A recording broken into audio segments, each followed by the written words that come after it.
sir, I'm a student journalist. I have heard your speech in Fearless Leaders. I want to know your thinking about motivation and life skill issues. Please ask. If you have to climb the ladder of success, is it must to be flexible and rigid? I would say, what's your name? My name is Shoravi Dash.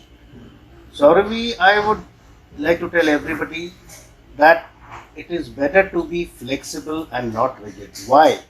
Because if you are rigid, you cannot bend, your mindset cannot change. So I would always say, if you have to climb up the ladder of success, you have to be flexible majority of the times, but you also have to be rigid for the rules and policies. So you need to have a balance between flexibility and rigidity. Because if you are too rigid and do not change yourself, you are bound not to succeed. Or you may be so stuck up on such an issue that your mindset doesn't have growth in it. You don't grow. Because if you have to succeed, you have to grow, you have to communicate. And if you are flexible, what happens? You can change your thought process as per the environment around you. Because the environment, the technology, the world is changing at a very fast rate. You must have seen your father or your mother, your parents. Between you and your parents, there is a communication gap. Because you are from this generation, we are from the generation which is past. So what happens is our thoughts are slightly different from yours because thinking is also changing. There are a lot of issues. There are issues in marriage. Today they have live-in relations. They have mobiles today. We had dial-up telephones. Today you have, even the pen drives are out. You have transparent sheets for shifting of memories. In our times we had cassettes. So that is what I want to tell. You have to learn, read and change with the era. And when you are changing with the era, you are learning. You are growing professionally. What happens is, if you read, if you travel around, you learn more. So as you read, you travel, you grow. And as you learn, if you are flexible, you tend to be innovative. And if you are innovative, you can think differently. You can think on a higher plane. Because when you are not knowledgeable, like they say, little knowledge is dangerous. Similarly, if you have knowledge, you can speak well, you can talk well. Your thoughts are flexible. You can change from one topic to the other one when you are discussing certain things. And if you can communicate well with others because of your knowledge, because of your flexibility of mind, then you tend to become a better team man. If you are a better team man, you are better proficient and you are leading well. And if you are leading well, automatically you are ahead of the pack. You tend to win the race and you are successful. Chalo, let's get up and walk there. Thank you, sir. Now your next question. Life is all about decisions. If we don't make one, then what happens? Do you fail or can you still move on? Now you ask me a question. Basically, it is about decision making. Why do you need to make a decision? Decisions are made because you have to reach a goal. And reaching a goal for being successful is very important. I would always suggest to everybody that decision making is an art first. And you must always make a decision. Even if it is right or wrong, it is totally material. Because if a decision is not made, you have not given your mind to the others, your team. You yourself don't know what to do. Suppose you go to a shop, you want to buy something. You don't take a decision of what to buy. You come back home with nothing. So if you don't make a decision, you are a poor leader and you are a poorer person also. Because unless you take decisions, your goal setting is wrong. That means you don't have a focus in life.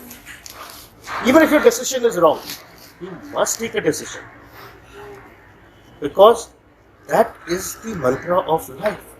Unless there is a decision, right or wrong, it is very important. And first and foremost, after you have taken a decision, do not regret it. Stand by your decision. And if you are leading a team, be firm on the decision.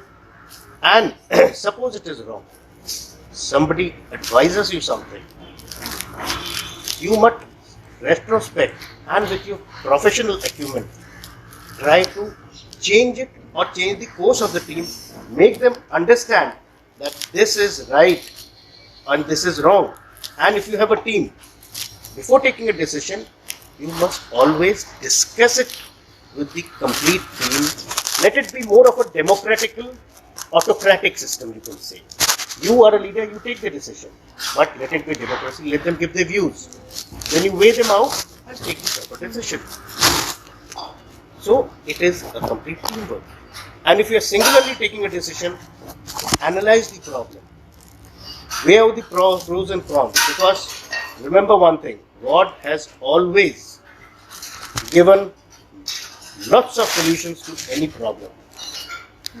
If He has got a problem for you, He has got solutions. If you think with a cool mind, you are sure that you will find n number of solutions in front. Weigh them out, analyze, select the best one. So decision, yes, you must take. Right or wrong, a material. Okay, sir. So, as you told about mantras, what are the mantras that you want to share for building your team and moving on in life? Team building is a very important factor in life. Firstly, I will tell you, you have not come into this world alone. Man is a social animal. You cannot live alone. If I put you on top of this roof and leave you, can you live there alone? No. You need your companions. You need your friends. You need your parents. You need your teachers. Like today, you're talking to me. It makes a difference. You're learning something. And even I am learning something from you. Now that you're asking me something, I'm able to think. So what is team? What is teamwork? Teamwork is basically getting your ideas together, resources together, and these resources are handled by the same type of people who have a focused goal. Goal or the aim of these people are same. So team is basically a group of people having the same resources, skill, and all moving towards the same goal. You have an aim. Now, for team work and team building, you all should have the same kind of thought processes. You must think alike. You all must communicate. You must be innovative. Think out of the box. Like if you're going as a team, even the weakest man in the team will have some utility. Don't think कि वो कमजोर है, he is weak, so he cannot be of any value to you. Or somebody is tall and hefty, he's got all the value. No. Even weak people do have a good brain. Napoleon was short. Biden is at 77. He's head of the strongest nation on this earth. So nobody is weak. Everybody has his strengths and minuses. So in a team also, remember, if you are leading or if you are there together, you must distribute your tasks as per the roles and responsibilities and as per your strengths and weaknesses.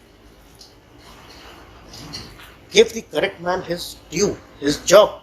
You see, you will function well together. Can you win a football match alone? No. It is all the 11 that they play. Nobody can say that Messi alone won the match. It was somebody who passed it. He cannot take the ball from one end to the other alone. It is a game of pass. Maybe he's playing at the forward, so he shoots at 10. So teamwork is a must. Even as a nation, like you are the younger generation, this country cannot grow unless we all work together. I cannot say that we from the armed forces are doing everything for the nation and some farmer is doing nothing or an industrialist is not doing anything. It is everybody who builds a nation.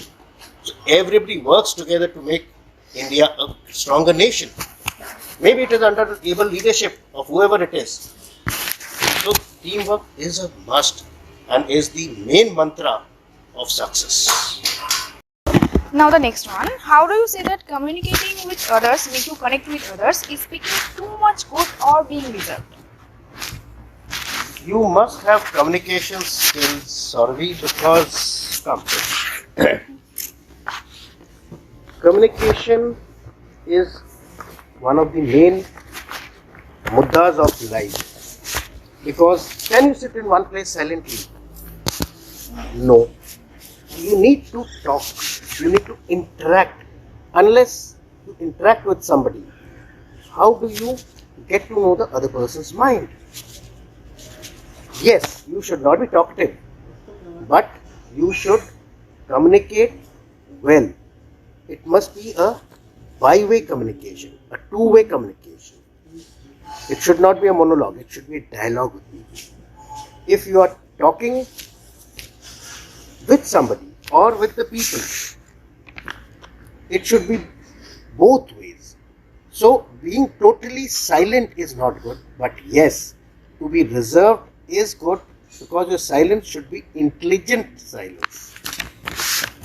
It should not be that you are quite like a Dumbo.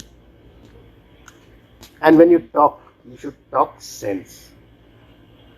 Then, communication has got many types. You have got 5 senses: hearing, seeing, feeling, nose and your tongue. You can communicate through all these senses. Then, communication is also through your body language, through your eyes. We always say, the eyes speak a lot. Silence is also golden. So sometimes even silence, being silent, is communicating a certain thing. So, I would say communication is a main factor of life. In teamwork, if all the members do not communicate, if are not harmonious, can you function? No. A leader, if he doesn't talk to a person, if he is autocratic, he cannot lead his team. And if communication is not good, you cannot have interpersonal relations. You cannot be with anybody. You will tend to become a loner. So, communication has a big importance in life. And communication skills, again, is a vast subject by itself, which you can learn. And communication also comes if you think positive. Negative thought should not be there. Negative communication should be avoided. And there are a lot of barriers for communication. Like you may not be able to speak well. You may not be able to talk well. You may not be able to do something. Everybody is not good at everything. But then again, like I said, you have to work on your strengths, suppress your weaknesses, and accordingly communicate to others. So again, you should be silently intelligent. That means your silence should also speak. And you should be able to communicate for better relations, for being a better social person. Like if you walk into a gathering, there are people whose charisma just works out and they say, "Arey, this chap has come." People look towards him, and some people are there who just walk into a corner and no even bother. So you should be which one? The one who has a charisma around you. For that, you have to learn how to talk and talk well. And if you can talk well, for that you have to read well. You have to be professionally competent. So communication has a vast importance in your life. Thank you, sir, so much. And thank you for your knowledge and precious time. Thank you very much. Thank you, Sarvi.